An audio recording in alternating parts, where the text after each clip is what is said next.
ቢሆንም ውይይት ማድረግ ጠቃሚ ነው። ጊዜ ያጠፋን መድረክ ይፈጠን ብንወያይ ጠቃሚ ሐሳብ እናገኛለን ብለን እንድናምን የሚያስችል ሆኖ ነው የሚያገኘውት። በዚሁ አጋጣሚ የፖለቲካ ፓርቲዎች የመታመን ሐሳብ የመስጠት በመንግስት ስርዓት ውስጥ የመሳተፍ ፍላጎት በተለያየ መንገድ ይነሳል።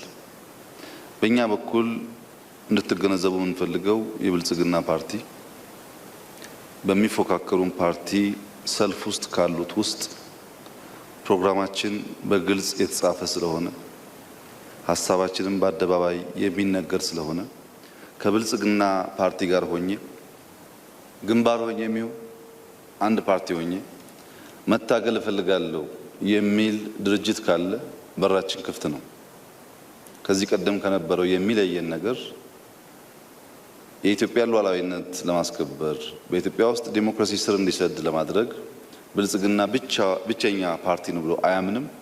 ማንም ኃይል ከኛ ጋር ሆኖ ተደራድሮ መታገል ከፈለገ በእኛ በኩል ዝግጁ መሆናችንን መግለጽ እፈልጋለሁ።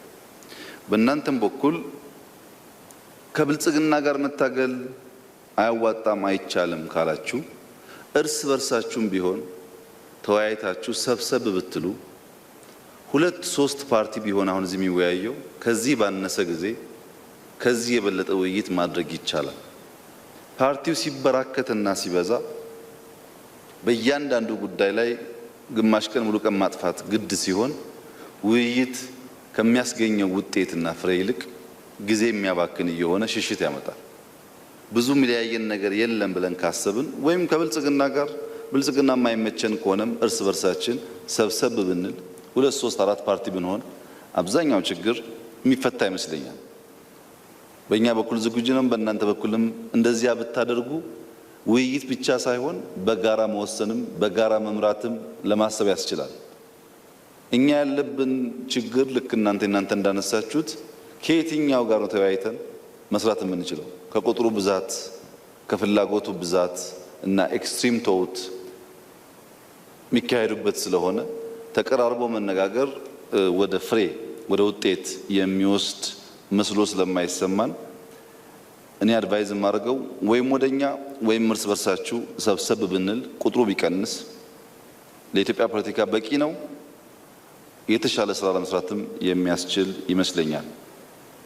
ውይይት በሚመለከት እንግዲህ በዚህ ወር ብቻ ቢያንስ ከአንዳንዶቻችሁ ጋር ከሶስት ጊዜ በላይ ወይም ሶስት ጊዜ ውይይት አድርገናል በተለያየ አጀንዳ ላይ። የሲቪክ ማህበራት ያነሱት ተቀባይነት ያለው ጥያቄ ነው። በተደጋጋሚ ለመወያየት ጥያቄ ስለሚያቀርቡ እነሱም በዚሁ አጋጣሚ እንዲገነዘቡ የሚያስፈልገው አሁን ባለው የኢትዮጵያ የፖለቲካ ባህል የተነሳ በእናንተ ማህበራት ውስጥ በእያንዳንዱ ተቋም በእያንዳንዱ ኩባንያ ያለ ንዑስ ማህበርም ጭምር ነው ጥያቄ የሚያቀርበው። የትኛውም ወገን በእንደዚህ አይነት መድረክ ከመንግስት ጋር መወያየት ጥያቄ ያቀርባል። ከመበራከቱ የተነሳ እናንተ ጋር ሰፊ ጊዜ አግኝተን ለመወያየት እድል አላገኘንም። አሁን ይህንን ጉዳይ ስናይ ግን ልክ ተቃዋሚ የሚፎካከሩን ሰዎች እንደምናወያየው እነሱን ማወያየት የግድ ያስፈልጋል፣ ይመለከታቸዋል፣ የእነሱም ግብአት መጠቀም አለብን ከሚል ሀሳብ ነው የጠራናችሁ። ወደፊትም ይቀጥላል። ከእናንተም በተናጠል ውይይቶች እናደርጋለን። በእንደዚህ አይነት መድረክም ብትገኙ ጠቃሚ ስለሚሆን እናሳትፋችኋለን። ከኛ ወደኛ በኩል ያለውን ወቀሳ ወደኛ በኩል ያለውን ክስ ወደ ራስም ኢንተርናላይዝ አድርጎ ማየት የሚያስፈልግ ይመስለኛል። እሱም በተወሰነ ደረጃ ተመልሼ አነሳዋለሁ።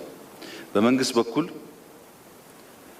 በከፍተኛ ጥረትና ትጋት የዜጎቻችን ሕይወት ለመታደግ ሞት ለመቀነስ የመጣብንን ጠላት ለመመከት እጅግ ከፍተኛ ጥረት እያደረግን ያለ ነው። በዚህም ህዝባችንም የዓለም መንግስታትን በግልጽ የሚያመሰግኑት ጉዳይ ስለሆነ ምን እያደረግን እንዳለን ምን ውጤት እንዳስገኘልን በግልጽ የሚታይ ማንም ጤነኛ አእምሮ ያለው ሰው በቀላሉ ሊናገረው የሚችለው ጉዳይ ነው። ኮቪድ አለ፣ የበረሃ አንበጣ አለ፣ የአባይ ጉዳይ አለ። ከኮቪድ ጋር ተያይዞ የህዳሴ ግድብ የኢኮኖሚ ጉዳይ አለ። ቅድም አቶ አላምሮ ያሉት እድለኛ ነው ያሉት በእኔ ግምገማ አንድም የኢትዮጵያ መንግስት በዚህ ልክ የተደራረበ ፈተና የገጠመበት መንግስት አለ ብዬ አላምንም። ለምሳሌ ምርጫን ብንወስድ በኢትዮጵያ መንግስታት ውስጥ ምርጫ አጀንዳ ሆኖ አያውቅም ወይ አልነበረም። ካለም ለይሁን የሚደረግ እንጂ የሚያጨቃጭቅ ጉዳይ አልነበረም። ከኤርትራ ጋር እየተዋጋንም ማድረግ ይቻል ነበር፣ የሚፎካከር ኃይል ስለሌለ ግማሹ ኤርትራ ግማሹ አውሮፓን የነበረው። አሁን ነው ሰብሰብ ብላችሁ ምርጫ እናንተም በጉጉት የምትፈልጉት ህዝቡም የሚጠብቀው ጉዳይ የሆነው። ይህንን ፈተና ቀለል አርገን አናይም። ነገር ግን የገጠሙንን ፈተናዎች ሁሉ በተቻለ መጠን በውይይት በምክክር በበሰለ መንገድ ፈተን ኢትዮጵያን ማሻገር የህዝቦቿን ደህንነት መጠበቅ ቀዳሚ ዓላማ አድርገን የወሰንነው። ከኮቪድ በኋላ ቢያንስ ኢኮኖሚ እንኳን ብናይ ከ2.2 ቢሊዮን ዶላር በላይ ለማምጣት ችለናል። ከተለያየ አጋዥ አገሮችና ተቋማት ጋር በመደራደር ሰፊ ስራ ውስጥ ነው ያለነው። ጊዜ የለንም። ኢኮኖሚው እንዳይሰበር አፍሪካ ላይ የሚደርሰው የኢኮኖሚ ስብራት ኢትዮጵያ ውስጥ እንዳያጋጥም ከፍተኛ ጥረት እያደረግን ነው። አንዳንድ ሀገራት ከኔጌቲቭ 10 በላይ የኢኮኖሚ ድቀት ያጋጥመናል የሚል ግምት በአፍሪካ ውስጥ ያነሳሉ። በኔጌቲቭ 10 እና ከዛ በላይ የኢኮኖሚ ድቀት ካጋጠመ አሁን ባለው ሁኔታ ብልጽግና ማሸነፉ ቢቀጥል እናንተም ብታሸንፉ ትርጉም የለውም። ምክንያቱም ለአንድ ሁለት ተርም የሚቀጥል ችግር ስለሆነ የሚመረጠው ኃይል ተስፋ ይዞ መጥቶ ሀገር የማያሻሽል ከሆነ ወይም በስልጣን ላይ ያለው መንግስት ለውጥ የማያመጣ ከሆነ መቆየቱ ብቻውን ጠቃሚ አይደለም። አሁን ወርልድ ባንክም አይኤምኤፍም የፋይናንስ ተቋማትም እንደሚሉት ቢያንስ እድገት የመቀነስ ችግር እንጂ ኢትዮጵያ ኔጌቲቭ ውስጥ አትገባም። በአፍሪካ ዩኒክሊ ይሄንን ጉዳይ ማኔጅ እያደረጉ ካሉ በጣም ጥቂት ሀገራት ውስጥ አንዷ ኢትዮጵያ ናት። ድሃም መመገብ በራሱ ሄዴክ ነው። አጠቃላይ ማክሮውን የደረሰበትን ድቀት መቀነስና እድገቱ ከሚጠበቀው በላይ ሄዶ ለዓመታት የሚሻገር ችግር እንዳይሆን ማድረግ ራሱ አደጋ ነው። ኢኮኖሚ ላይ ዲፕሬሽን ሲመጣ በራሱ በኢኮኖሚክ ፎርሙላ አይፈታም። ዲፕሬሽን በኤክስተርናል በትር ኢኮኖሚን የሚመታና የሚያደቅ ጉዳይ ስለሆነ በኢኮኖሚ ሞዴል ብቻ ያንን ጉዳይ ማየት ስለማያስፈልግ ሁለገብ የሆነ ሙያ ጥበብ እና አጠቃላይ ማክሮውን የመታደግ ስራ ዲማንድ ያደርጋል። ከዚህ አንፃር በጣም የሚያኮሩ ስራዎች ነው እየተሰሩ ያሉት። ለዚህም ነው ውጤት እየመጣ ያለው። እዚህ ውስጥ እናንተ ምንም ድጋፍ አልነበራችሁም ወይም እያገዛችሁ አይደለም የሚል እምነትን የለኝም። በየድርጊታችሁ በሚደግፏችሁ ሰዎች በተለይ ኮቪድን በሚመለከት ጥረት እንደምታደርጉ እገምታለሁ። ነገር ግን አንዳንዶቹን ማንሳት ጠቃሚ ስለሚሆን ለምሳሌ ክቡር ዶክተር አዲስ ዓለም ያነሱት ከምርጫ ጋር ተያይዞ መንግስት ጠንከር ያለ አቋም ሲያራምድ አልነበረም ላሉት ያው እንደሚገነዘቡት አሁን ያለው መንግስት እርስዎ እንደነበሩበት አይነት መንግስት ሁሉ ነገር የሚወስን አይደለም። የምርጫ ጉዳይ ብቻዬን ነው የምወስነው የሚል መንግስት አይደለም።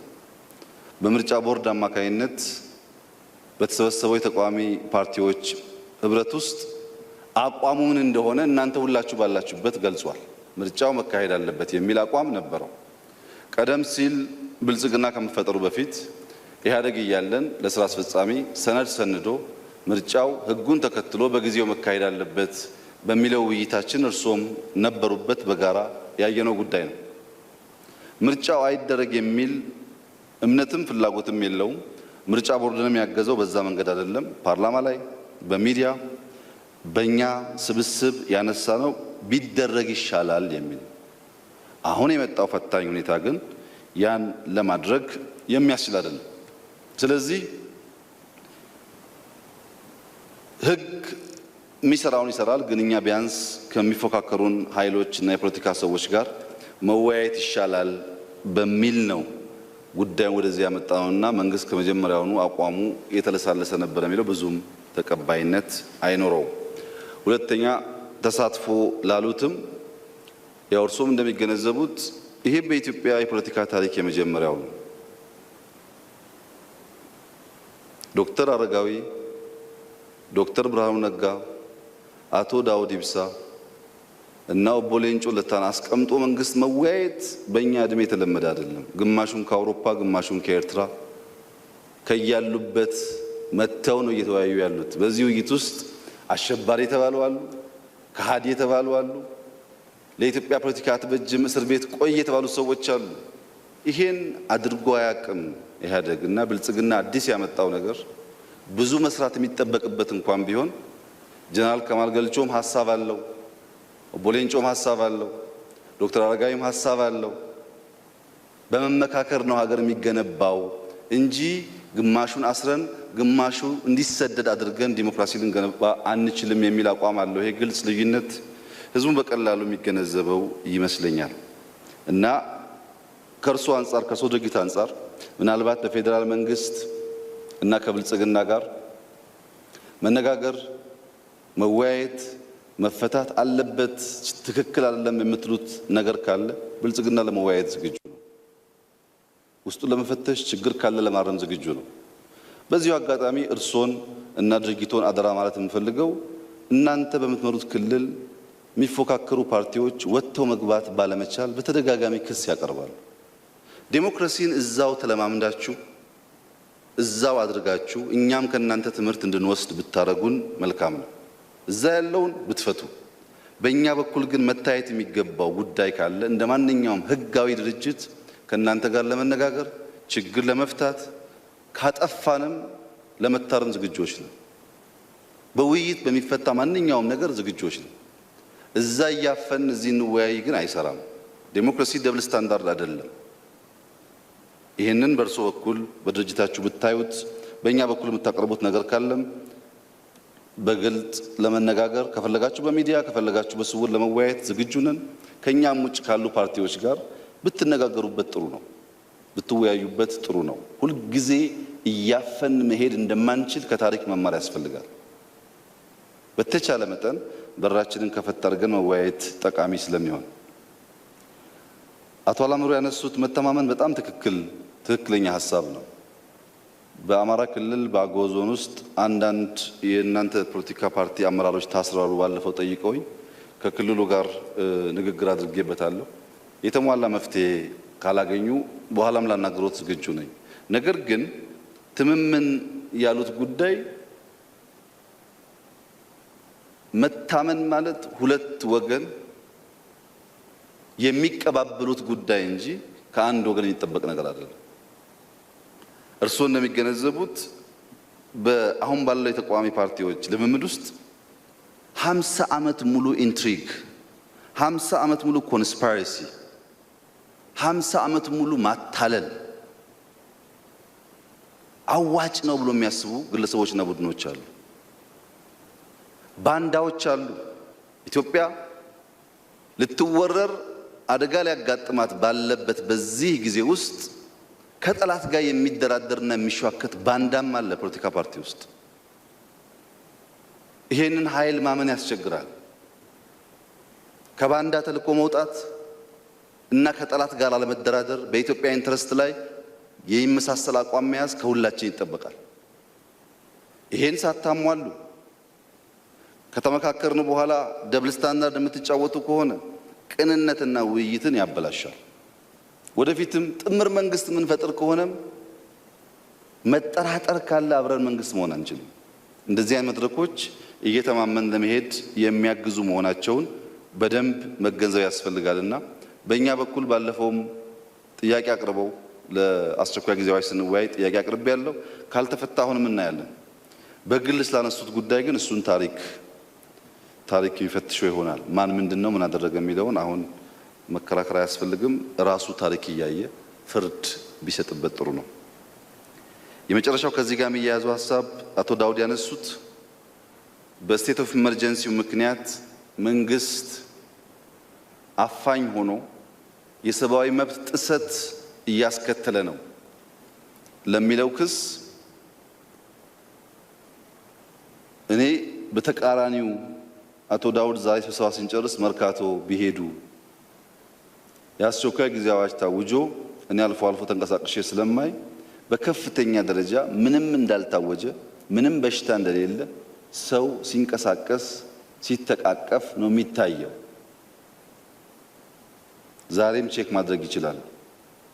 ያንን ተገን አድርጎ የማፈን ሳይሆን ያን ህግ በትክክል ማስፈጸም ላይ ነው ውስንነት ጎልቶ የሚታየው።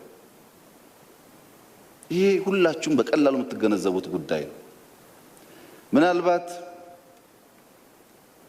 እናንተም በሚመለከት በተለየ መንገድ የሚፈጠር በደል ካለ ከዚህ ቀደም እንደምናደርገው መነጋገር መወያየትና ማስተካከያ ማድረግ ይቻላል። ግን እርሶም እንዲገነዘቡ የሚያስፈልገው ሁለት ቦታ መጫወት አይቻልም። ሰላማዊ ህጋዊ ፖለቲካ እከተላለሁ ብለው በእኛ መካከል ካሉ ሁሉም ነገር በዚያ መንገድ ይሆናል። በአንድ እግሮ እዚህ ተቀምጠው በሌላ እግሮ ደግሞ ሌላ ቦታ የሚጫወቱ ከሆነ ለመንግስት ያስቸግራል። ህግ ማክበር ሽፍታ ለመሆን በመሳሪያ ማድረግ መተውና ሁሉም በውይይትና በህግ ማድረግ ከመጣ በእኛ በኩል ከዚህ ቀደምም ብዙዎቹን የምታቀሩትን ጥያቄ ለመመለስ ሙከራ እንደምናደርገው ወደፊትም እናስተካክላለን። አሁን ያነሱት ሀሳብ ስፔሲፊክ ኬዙን አላቀው፣ ነገር ግን በመንግስት በኩል ወንጀል የሰራ ሰው የእርሶ ድርጅት አባልም ቢሆን የእኛ ድርጅት አባልም ቢሆን የሌላ ፖለቲካ ፓርቲ አባልም ቢሆን መጠየቅ አለበት። ወንጀል መስራት የአንድ ፖለቲካ ድርጅት አባል መሆን ከወንጀል ክስ ነፃ የሚያደርግ አይደለም። ምን ያደርግም? ወንጀል አለመስራት ብቻ ነው ነፃ የሚያደርግ።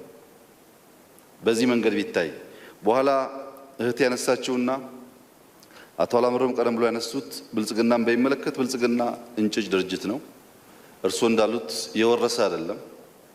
በነበረበት ቤት ውስጥ የነበረውን ጸረ ዲሞክራሲያዊ አሰራር እና በሌብነት የተበተበ አሰራር ለመፍታት የሚጥር ድርጅት ነው። ነገር ግን ይሄ ድርጅት እርሶም እንዳሉት በጣም በርካታ አባላት ያሉት ስለሆነ የተደበቀ አጀንዳ ያላቸው ሰዎች አልፎ አልፎ የከፋ እርምጃ ሊወስዱ ይችላሉ፣ ጥፋት ሊያጠፉ ይችላሉ። እኛ እንዲያውም የተቸገርነው እኛ ጋር የምንገመግማቸው አትስረቁ የምንላቸው ህግ አክብሩ የምንላቸው በሚፎካከሩን ፓርቲዎች ደግሞ የሚፈለጉና መረጃ ቀባይ መሆናቸው ነው። ከዚህ ገፋ ስታረግ የሚቀበል ኃይል ያለ መሆኑ ነው። እዚህ ያልጠቀመ እዛም ስለማይጠቅም፣ እዚህ የቀጠፈ እዛም ስለሚቀጥፍ በጋራ የምንጠየፈውና የምናሸሸው ከሆነ መፍትሄ ያገኘ መሄድ ይመስለኛል። ግን ብልጽግና እንከን አልባ ችግር አልባ እንደው ህግ አስፈጻሚው ምንም ሰው የማይበድል አይነት ስብስብ ነው ብዬ ለመጻደቅ አልፈልግም። ተጨባጭ መረጃ ሲመጡ እያየን እየፈታን እያስተካከል እያረምን እንሄዳለን።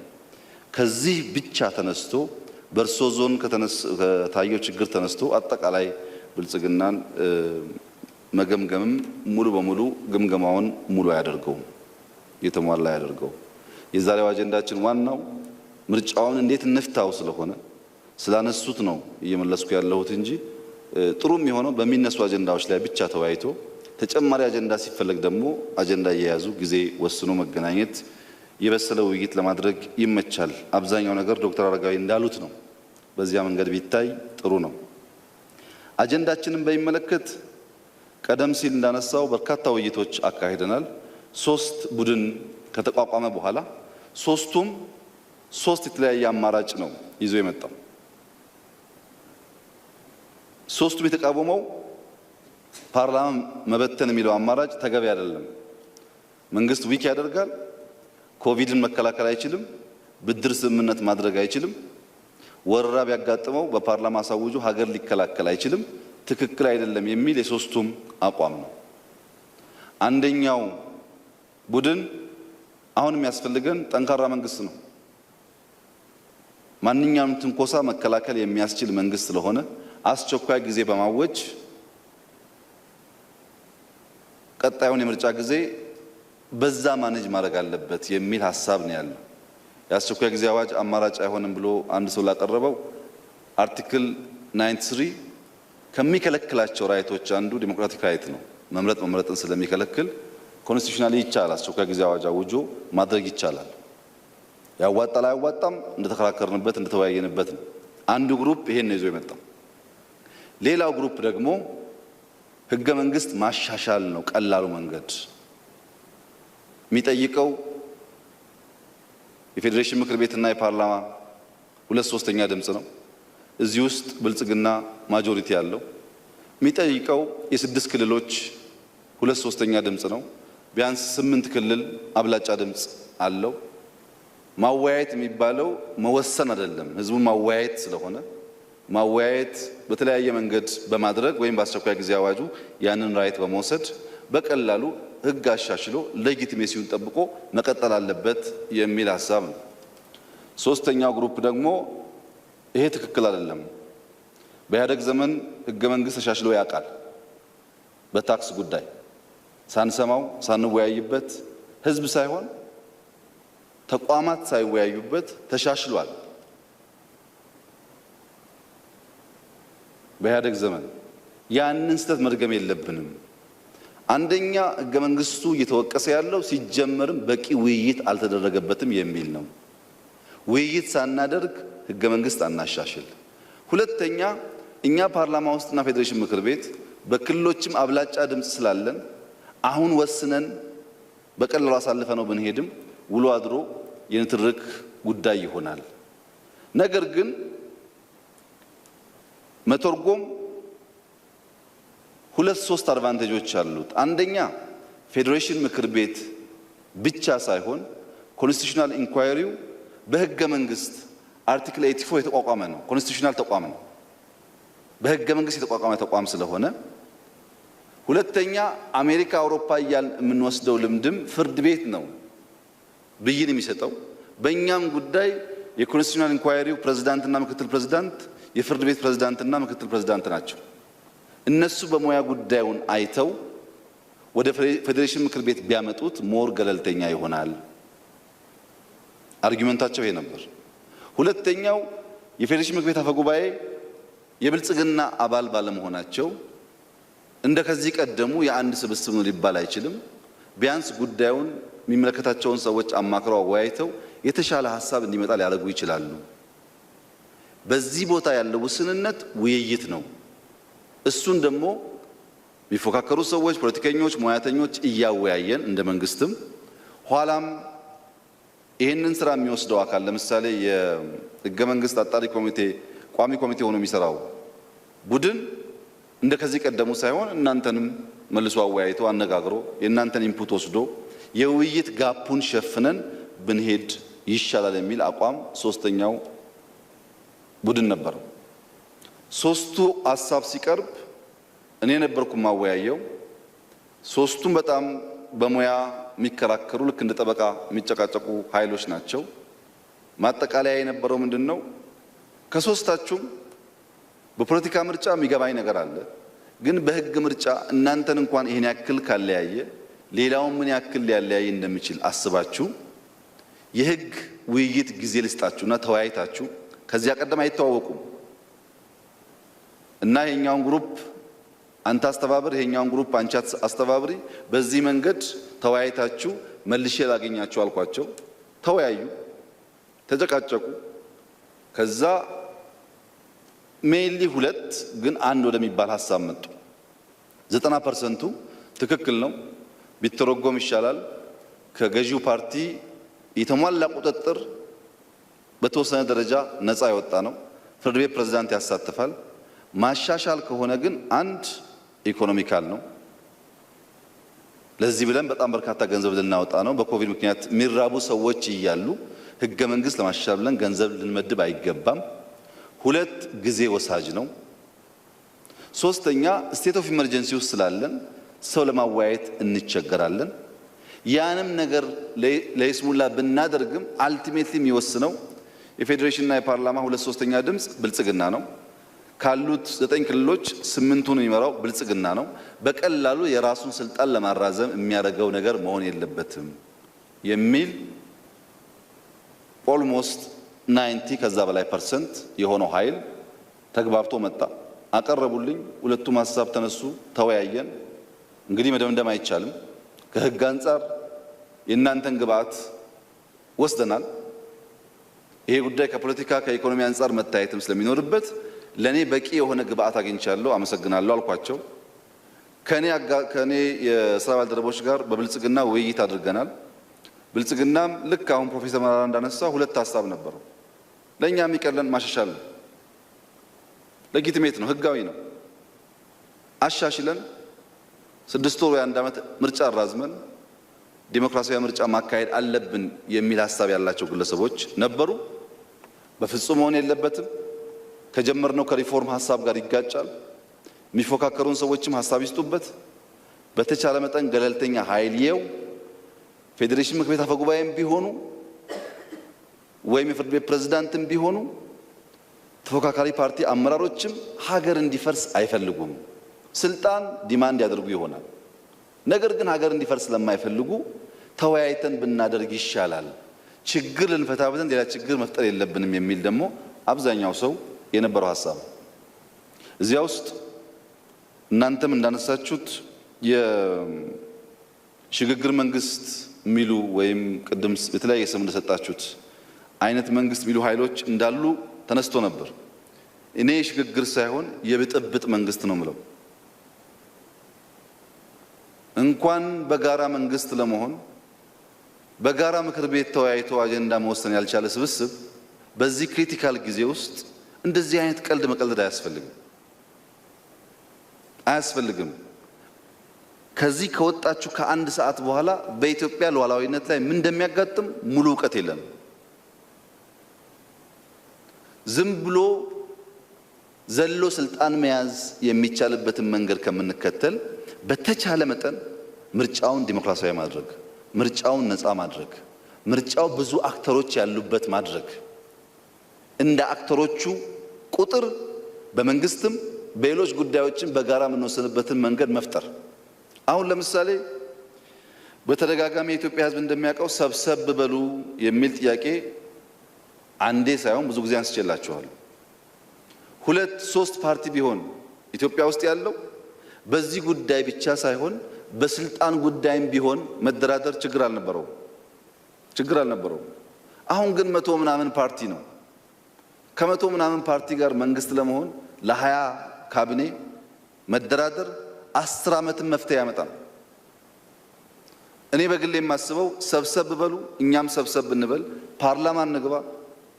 መቼም እንደ ድሮ ኮሮጆ መድፋት ስለማይታሰብ እንደ ድሮ 100% ማሸነፍ የሚባል ነገር ሊሆን ስለማይችል ፓርላማ በገባው ቁጥር ልክ በተቻለ መጠን መንግስቱን ሁሉም ድምጾች የሚሰሙበት ለማድረግ ጥረት እናድርግ። ህጉ አብላጫ ድምጽን ቢል እንኳን አሁን ያንን እናድርግ ካልን ግን ግምት ነው። ማን ከማን ተሽሎ በዚያ ጉዳይ ውስጥ ፓርቲሲፔት እንደሚያደርግ መንግስት መወሰን አይችልም። የህዝብ ድምጽ ነው ያንን ነገር ሲግናል የሚሰጠውና እንደዛ አይነት ወጣ ያለ ሐሳብ የሚያስቡ ግለሰቦች እንዳሉ ብናቅም ይህ ህገ መንግስታዊ ሶሉሽን አንቀበልም። ህገ መንግስቱ በሚሰጠን ሩም ውስጥ ተወያይተን የተሻለውን ነገር ፒክ እናደርጋለን። ከህገ መንግስት አማራጭ ውጭ ያሉትን ለጊዜው አንወስድም። ቢተረጎምም ቢሻሻልም አስቸኳይ ጊዜ አዋጅ ቢታወጅም አሁን ያለብን የኮቪድ ችግር ከተፈታ በኋላ ቢያንስ ከ6 ወር እስከ 10 ወር ባለው ጊዜ ውስጥ ምርጫ መካሄድ አለበት እንጂ በስመ ማሻሻል እና በስመ መተርጎም ሌላ ተርም መጠየቅ ከሆነም ብልጽግናም አይቀበለው። የህዝብ ሌጂቲሜት መውሰድ እንፈልጋለን። እኛም በምርጫ ውስጥ ተፈትሸን ካለፍን ሐሳቦቻችንን ማሳካት፣ ከወደቅን ላሸነፈው ሰው መስጠትና ዲሞክራሲ ኢትዮጵያ ውስጥ ማስረጽ እንፈልጋለን። ግን አሁን እናርግ ካልንም ከአቅም በላይ አጣብቂኝ ጉዳይ መጣ። እንተው ካልንም ደግሞ አጠቃላይ ጂኦፖለቲክሱ አስቸጋሪ በመሆኑ ነው ውይይት የሚያስፈልገው። ከዚሁ ጋር ተያይዞ ዶክመንቱ ቀድሞ ቢሰጠን እንደ ፓርቲ ብንመካከርበት የሚል ሐሳብ ተነስቷል። ዶክመንት ያው እዚህ የቀረበው ነው እኛም ያለን የተለየ ዶክመንት አላዘጋጀንም። ምሁራን ያዘጋጁትን ዶክመንት ነው ያቀረብንላችሁ። ነገር ግን ዶክመንት ባይቀርብና እኛ ባንጠራችሁ ምርጫ ቦርድ ምርጫ አላካሄድም እያለ በኮቪድ ጉዳይ ስቴት ኦፍ ኢመርጀንሲ ታውጆ ሲያበቃ የፖለቲካ ፓርቲዎች ይህንን ጉዳይ አያዩም ብሎ ለማሰብ እኔም የኢትዮጵያ ሕዝብ እንቸገራለን። ለምርጫ እየሄዳችሁ ምርጫ አይደረግም ብሎ ምርጫ ቦርድ በግልጽ ተናግሮ ሲያበቃ ስቴት ኦፍ ኢመርጀንሲ ታውጆ ሲያበቃ ስለዚህ ጉዳይ ሕግ ሳታገላብጡ ሳትማከሩ ድንገት ነው አሁን የመጣችሁት ብሎ ለማመን በጣም ያስቸግራል። እንደዚያም ከሆነ እኔን ከመጠየቅ ይልቅ ራሳችሁ መፈተሽ ይኖርባችኋል። ሌላ አጀንዳማ የላችሁም እኮ። አሁን ያለው ዋናው አጀንዳ ምርጫ መጥቶ ምርጫ የሚያደናቅፍ ነገር ሲፈጠር በምን አግባብ ነው የምናልፈው ብሎ መጨነቃችሁ፣ መመካከራችሁ፣ መጠየቃችሁ ይቀራል ብዬ አልገምትም። ይሄ ሰነድ የብልጽግና ፓርቲ ያዘጋጀው ሰነድ አይደለም። ሊስቶቹን ወደፊት ዲክሌር ይደረግ ይችላል። አብዛኛዎቹ በተለያየ ፖለቲካ እሳቤ ያላቸው ሊሆኑ ይችላሉ። አብዛኛው ግን የፖለቲካ ፓርቲ አባል ያልሆነ ሰው ነው የሰራው። የህግ ሙያተኛ ብቻ ነው የሰራው። እሱን እንዳለ ነው ያቀረብንላችሁ። ከዚህ በኋላ ሼር ብታረጉን ፈርዘር ብናይ ችግር የለውም። የቀረበው ገለጻ ኢትዮጵያ ያለችበት ሲቹዌሽን እናንተ ከዚህ ተነስታችሁ ሰጀስት ለማለት ትቸገራላችሁ ብዬ ግን አልገምትም። ፖለቲከኞች ናቸው። ዘሚኒት ምርጫ ቦርድ አልችልም ሲል እንደምታስቡ፣ እንደምትጨነቁ፣ እንደምትመክሩ ግልጽ ነው እና ያ አለመሆኑ ኤክስኪዩዝ መሆን አይችልም። ወደፊት ግን እንዳላችሁት የቋሚ ኮሚቴውም ኮንስቲቱሽናል ኢንኳየሪውም ፌዴሬሽን ምክር ቤትም እንደሚያወያያችሁ እጠብቃለሁ። እያወያዩ እያመካከሩ የእናንተን ሀሳብ እንደ ግብአት ወስደው እንደሚሰሩ እጠብቃለሁ። እኛም አስፈላጊ ከሆነ ምን ወስን አካል እኛ አይደለንም። እዚህ ያለው አካል ህገ መንግስት ቢሻሻልም ቢተረጎምም አይወስንም። ፖለቲካል ዲስከሽን ብቻ ነው የሚያደርገው። ቢሻሻልም ቅድም እንዳልኩት ጥያቄ ማቅረብ የሚችሉ ተቋማት ያቀርባሉ። በምንችለው ልክ ህዝብ ይወያያል፣ እነሱ ይወስናሉ። ቢተረጎምም ጥያቄ የሚቀርብ አካል ከእናንተ የሚሆን ከማን ይቀርብለታል? በራሱ አሰራር አይቶት ለሚወስነው አካል ያቀርበዋል። እኛ እዚህ የምናደርገው ፖለቲካል ዲስከሽን በየት መንገድ ብንሄድ ነው የሚሻለው ለዚች ሀገር የሚለው ሀሳብ ነው የምንወያየውና በእኛም ፓርቲ ውስጥ እንደው ይሄኛው ነው ቤስት ምርጫ ይሄን እንውሰድ የሚል ድምዳሜ እንዳልነበረ ዝም ብሎ መረጃ ላቀብላችሁ ፈልጌ ነው። በእናንተም ውስጥ ብትወያዩበት ሁሉም ሰው ዩኒፎርምሊ አንደኛውን ፒክ ያደርጋል ብዬ አላስብም። ምክንያቱም አራቱም ኮንስቲቱሽናል ናቸው። አራቱም ጠንካራና ደካማ ጎን አላቸው። እዚህ ያለ ሰው ከአራቱም የሚመርጠው ከብዙ መመዘኛ በመነሳት ነው። የኛም እንደዚያው ቢታይ ጥሩ ይሆናል። በመጨረሻ አገራችን በዘመናት መካከል ያልነበሩ አዳዲስ ቻሌንጆች ገጥሟታል። ለምሳሌ የውሃ ሙሌትን በሚመለከት እስከዛሬ እንገድብ አንገድብ፣ ሳይዙ ይስፋ አይስፋ አይነት በጣም ቀለል ያሉ ውይይቶች እና ክርክሮች እንጂ እንደዚህ እንዳሁኑ የብዙ ሀገራት አጀንዳ ሆኖ የሞት የሽረት ጉዳይ ሆኖ አያውቅም በታሪካችን። እኔም ከመጣው አምና ያለው የውይይት ባህሪና የዘንድሮ በጣም የተለያየ ነው። ጊዜው በራሱ የሚለይ ስለሆነ፣ ሁለተኛ የበረሃ አንበጣ አለ፣ ሶስተኛ ኮቪድ-19 አለ። በእነዚህ ምክንያት ኢኮኖሚውን በከፍተኛ ደረጃ በእኛም በሌሎችም ይመታ ችግር አለ። ይሄ ሳይበቃን ደግሞ በምርጫ አጋማሽ መምጣት ሲገባው ይሄ ሁሉ ማለት ከምርጫችን ጋር ተያያዘ። ከምርጫችን ጋር መያያዙና የባንዳ አሳሰብ ያላቸው ሰዎችን ፖለቲከኛ ነን ስለሚሉ ኢትዮጵያ ውስጥ ከጠላት ጋር ለመተባበርና ለማወቅ እድል የሚሰጥ ሆነ። ከፍተኛ ፈተና ነው ያለው። ነገር ግን በአምስቱም በስድስቱም ፈተና በእርግጠኝነት እኔ ልነግራችሁ የምፈልገው እንፈተናለን። መስዋዕትነት ይጠይቀን ይሆናል። አምስቱንም ቻሌንጆች ኢትዮጵያ አሸንፋ ትሻገራለች። በተቻለ መጠን ዴሞክራሲያዊ ስርዓትም ይገነባል። ኢትዮጵያ ውስጥ የሚከፈል ዋጋ ካለ ከመክፈል ውጪ በኢትዮጵያ ሉዓላዊነት በስመ ፖለቲካና ጫወታ በሉዓላዊነት ጉዳይ የመደራደር ሁኔታ የማይታሰብ መሆኑን ለእናንተም እዚህ ላይ ያሉትም ሰዎች መግለጽ እፈልጋለሁ። አይታሰብም። የኢትዮጵያ ሉዓላዊነት ነምበር 1 ፕራዮሪቲያችን ነው። የኢትዮጵያ ሕዝቦች ደህንነት ፕራዮሪቲያችን ነው። ናሽናል ኢንተረስት ፕራዮሪቲያችን ነው።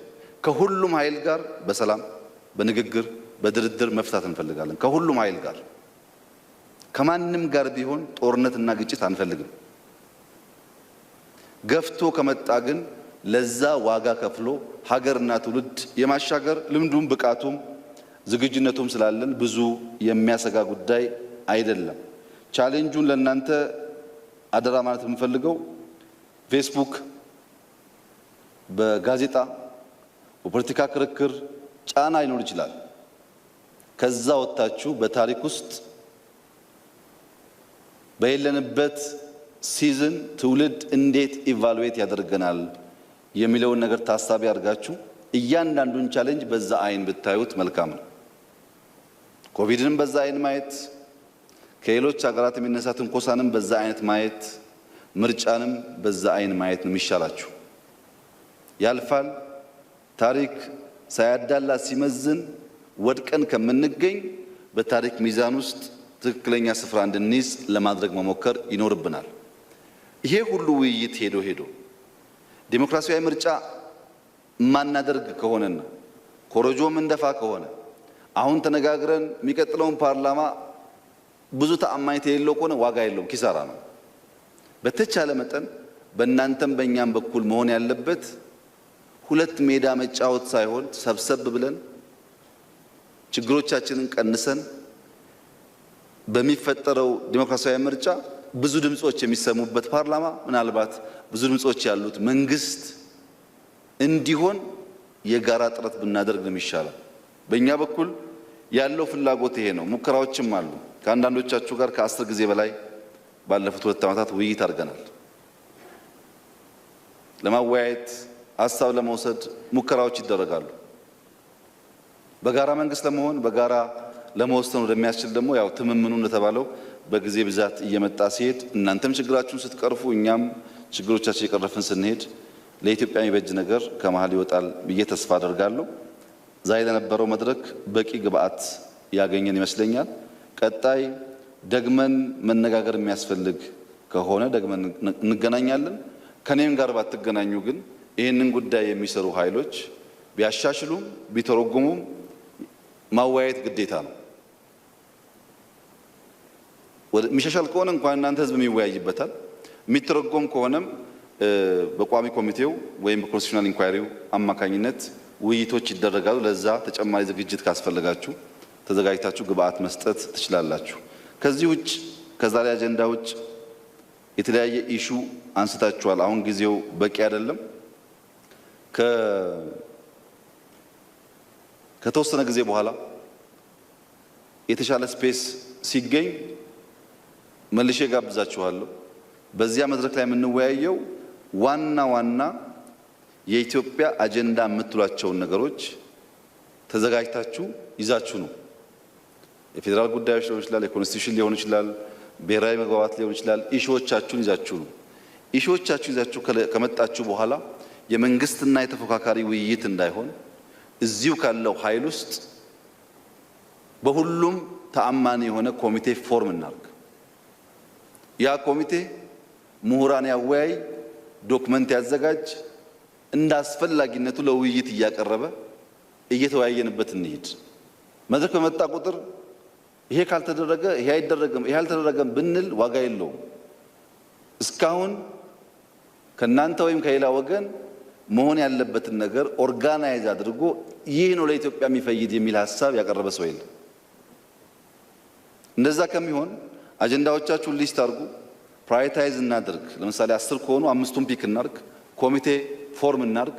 አሉ ሽማግሌዎች ይሄን ለማድረግ የሚችሉ የሞከሩ የተለያየ ፎረም ፈጥረው የሰሩ ሰዎችም አሉ። እነሱን እናግዝ፣ እንወያይበትና ሐሳቡ ለሁሉም የሚጠቅም ከሆነ አይ ቲንክ የሚቃወም ሰው ያለ አይመስለኝም።